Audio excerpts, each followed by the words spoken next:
ছেলের ডিমান্ড যে শুধু আলু খাবে, ঠিক আছে, যেটা বাদাম, টমেটো, মরিচ আর আদা পেস্ট করে আমি বানাবো। দেখি জাস্ট ট্রাই করি। আমি আলুগুলো ফ্রাই করে নিই।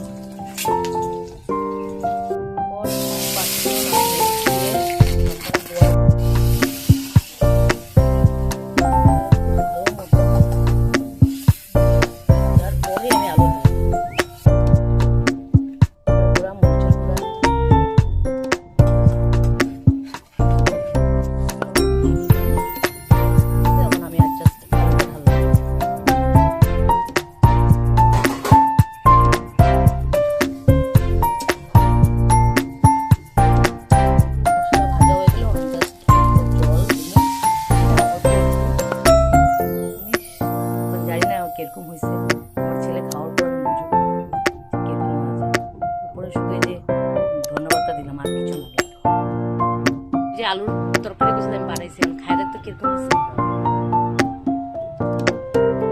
মিশাদা কবি না, টেস্ট হলো কবি, আর না টেস্ট হলো কবি, মিশাদা কবি না।